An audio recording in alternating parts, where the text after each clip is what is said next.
Assalamualaikum warahmatullahi wabarakatuh. Perkenalkan, kami dari kelompok 1 akan mempresentasikan hasil diskusi kami mengenai konsep dasar sejarah peradaban Islam. Sebelumnya, perkenalkan, nama saya Ratna Nuraini, NIM 4220017. Perkenalkan, nama saya Melisa Yuliani, NIM 4220016. Perkenalkan, nama saya Aulia Arfiani, NIM 4220007. Pengertian sejarah. Sejarah secara etimologi berasal dari kata Arab syajarah yang artinya pohon.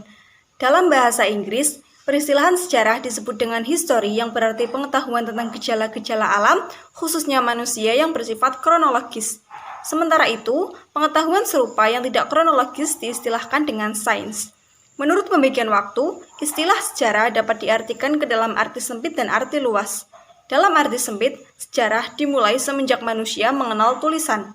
Sedangkan dalam arti luas, sejarah adalah pengetahuan yang berhubungan dengan peristiwa-peristiwa yang benar-benar terjadi di dalam kehidupan masa lalu, termasuk di dalamnya masa prasejarah. Sejarah juga berarti ilmu pengetahuan yang berikhtiar untuk melukiskan atau menjelaskan fenomena kehidupan sepanjang terjadinya perubahan karena adanya hubungan antara manusia terhadap masyarakatnya. Jadi, dapat disimpulkan bahwa pengertian sejarah adalah ilmu pengetahuan yang berusaha melukiskan tentang peristiwa masa lampau umat manusia yang disusun secara kronologis untuk menjadi pelajaran bagi manusia yang hidup sekarang maupun yang akan datang. Pengertian peradaban.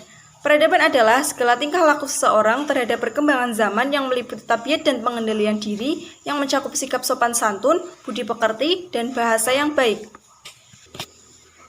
Pengertian sejarah peradaban Islam. Sejarah peradaban Islam adalah kemajuan dan tingkat kecerdasan akal yang dihasilkan atau hasil-hasil yang dicapai oleh umat Islam yang berperan melindungi pandangan hidup Islam dalam hubungannya dengan ibadah-ibadah di dalam suatu periode kekuasaan Islam. Metode penelitian sejarah. Yang pertama, metode penggalian sejarah. Dalam penggalian sejarah, terdapat beberapa metode yang dapat digunakan. Antara lain, A. Metode lisan atau interview. Metode ini dilakukan dengan mewawancarai seseorang atau beberapa orang untuk memperoleh informasi terkait sejarah yang ingin digali. B. Metode observasi. Dalam metode ini, sebelum penelitian dimulai, maka hal yang harus dilakukan yaitu mengumpulkan data dengan cara melakukan penyelidikan yang dijalankan secara sistematis dan dengan menggunakan alat indera terhadap suatu kejadian atau fenomena. C. Metode dokumenter. Metode ini merupakan metode pengumpulan data dengan menggunakan laporan tertulis sebagai catatan dari suatu peristiwa yang isinya terdiri dari penjelasan dan pemikiran terhadap peristiwa tersebut. Yang kedua, metode penulisan sejarah. Adapun dalam penulisan sejarah, metode yang digunakan yaitu A. Metode deskriptif. Metode ini digunakan untuk menggambarkan suatu sejarah dengan sebagaimana mestinya dengan tujuan untuk memahami yang terkandung dalam sejarah tersebut. B. Metode komparatif. Metode ini digunakan untuk membandingkan sebuah perkembangan peradaban yang satu dengan perkembangan peradaban yang lain. Artinya, membandingkan fakta-fakta yang terjadi dan berkembang dalam waktu serta tempat-tempat tertentu untuk mengetahui adanya persamaan dan perbedaan. Dengan demikian, dapat diketahui pula adanya garis tertentu yang menghubungkan peradaban yang satu dengan peradaban yang lain. C. Metode analisis sintesis. Metode ini dilakukan dengan melihat suatu peradaban secara lebih kritis. Ada analisis dan bahasan yang luas serta kesimpulan yang spesifik. Dengan demikian, akan tampak adanya kelebihan dan kekhasan pada peradaban tersebut. Hal ini akan lebih jelas dengan adanya pendekatan sintesis yang dimaksudkan untuk memperoleh kesimpulan mengenai keutuhan dan kelengkapan kerangka pencapaian tujuan serta manfaat penulisan sejarah. Ilmu bantu sejarah. Ilmu dasar sejarah A. Paleografi. Paleografi adalah pengetahuan mengenai tulisan-tulisan kuno. Melalui paleografi ini dapat diketahui beberapa hal yaitu 1. Bentuk tulisan, misal tulisan Arab seperti Tumar, Nasakih, Tulus, dan lain-lain. 2. Cara membaca tulisan kuno seperti tulisan Mesir pada piramida, tulisan Arab sebelum Islam, tulisan Ibrani, dan lain-lain. 3. Kapan dan di mana tulisan itu dibuat, sebab tulisan mengalami perubahan-perubahan baik karena waktu maupun tempat yang berbeda. B. Diplomatik. Diplomatik adalah suatu cabang pengetahuan yang menyelidiki tanggal, tempat, serta keahlian dokumen-dokumen tertulis. C. Epigrafi. Epigrafi adalah tulisan yang terdapat dalam monumen baik mengenai tulisan maupun isi teksnya. D. Kronologis. Kronologis adalah cabang pengetahuan yang membahas tentang masalah kesatuan waktu, seperti kalender. Kalender Julius, model lama, dan Gregorius, model baru. E. Sigilografi. Sigilografi adalah pengetahuan mengenai segel yang dipergunakan oleh para raja, khalifah, gubernur, dan lain-lain. Mengetahui bentuk segel dan cara penggunaannya, maka akan diketahui apakah dokumen tersebut asli atau palsu. F. Heraldry. Heraldry adalah pengetahuan tentang simbol istimewa yang terdapat pada stempel, baju besi, pakaian para pembesar, pada bendera dan pakaian tentara. G. Numismatik. Numismatik adalah pengetahuan untuk mengadakan klasifikasi dan menguraikan secara deskriptif mengenai mata uang menurut negeri atau pada zamannya. H. Genealogi.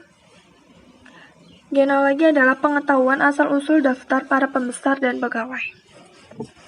Terus yang kedua, ilmu bantu sejarah. Ilmu bantu sejarah terdapat A. Geografi. Geografi adalah peristiwa sejarah memiliki lingkup ruang dan waktu. Dalam konteks ruang, dimensi geografi sangat penting. B. Sosiologi. Sosiologi itu timbulnya dinamika kehidupan berawal dari interaksi seseorang yang terjadi dalam kehidupan antara individu maupun antar golongan.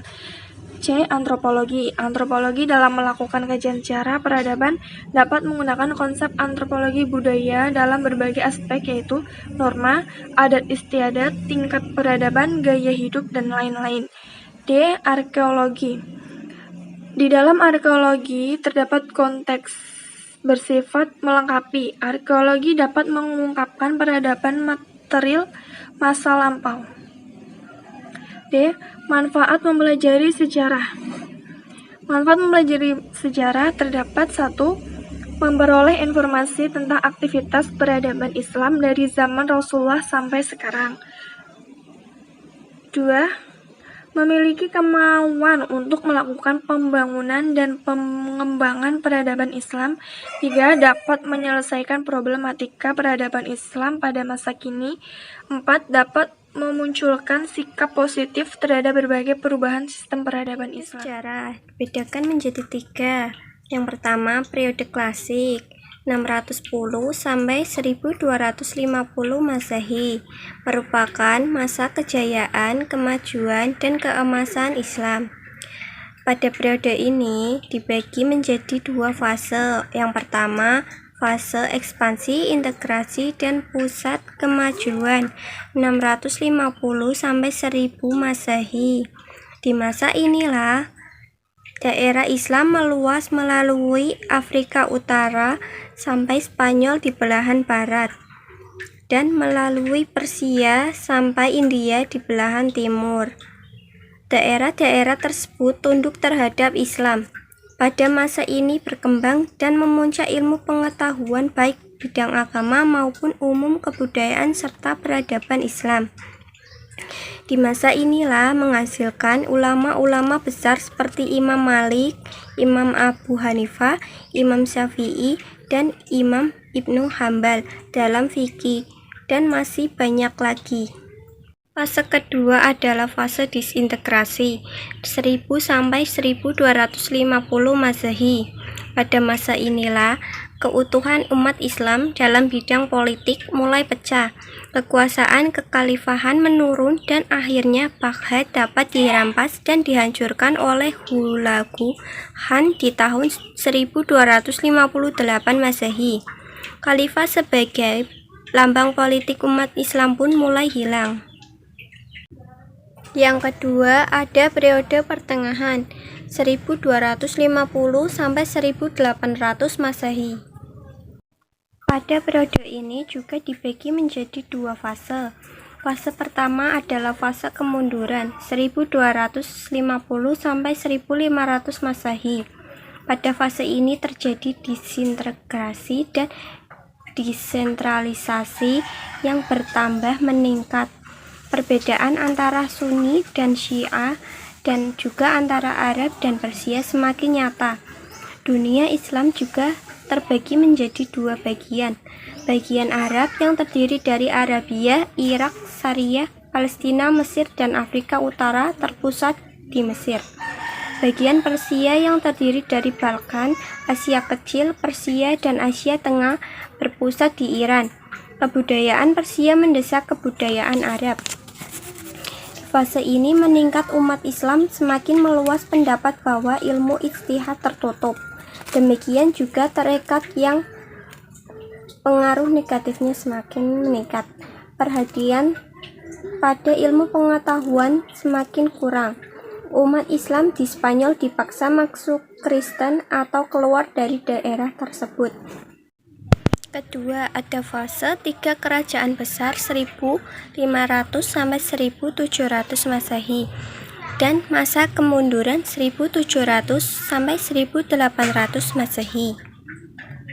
3 kerajaan besar tersebut adalah Kerajaan Utsmani di Turki, Kerajaan Safawi di Persia, dan Kerajaan Mughal di India.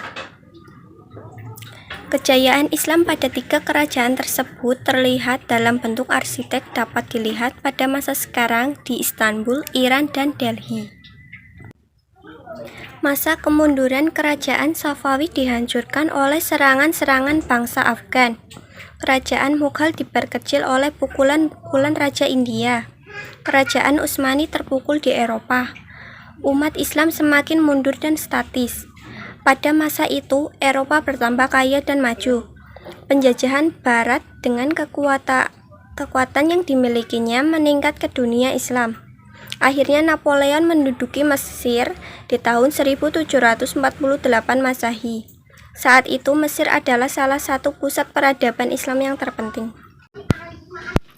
Yang ketiga ada periode modern 1800 sampai sekarang.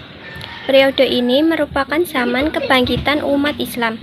Jatuhnya Mesir ke dunia Barat menginsafkan dunia Islam akan kelemahannya dan menyadarkan umat Islam bahwa di Barat telah timbul peradaban baru yang lebih tinggi dan merupakan ancaman bagi umat Islam.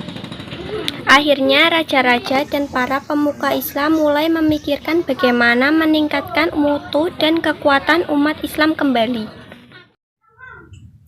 Sekian dari kelompok 1, kurang lebihnya mohon maaf. Wassalamualaikum warahmatullahi wabarakatuh.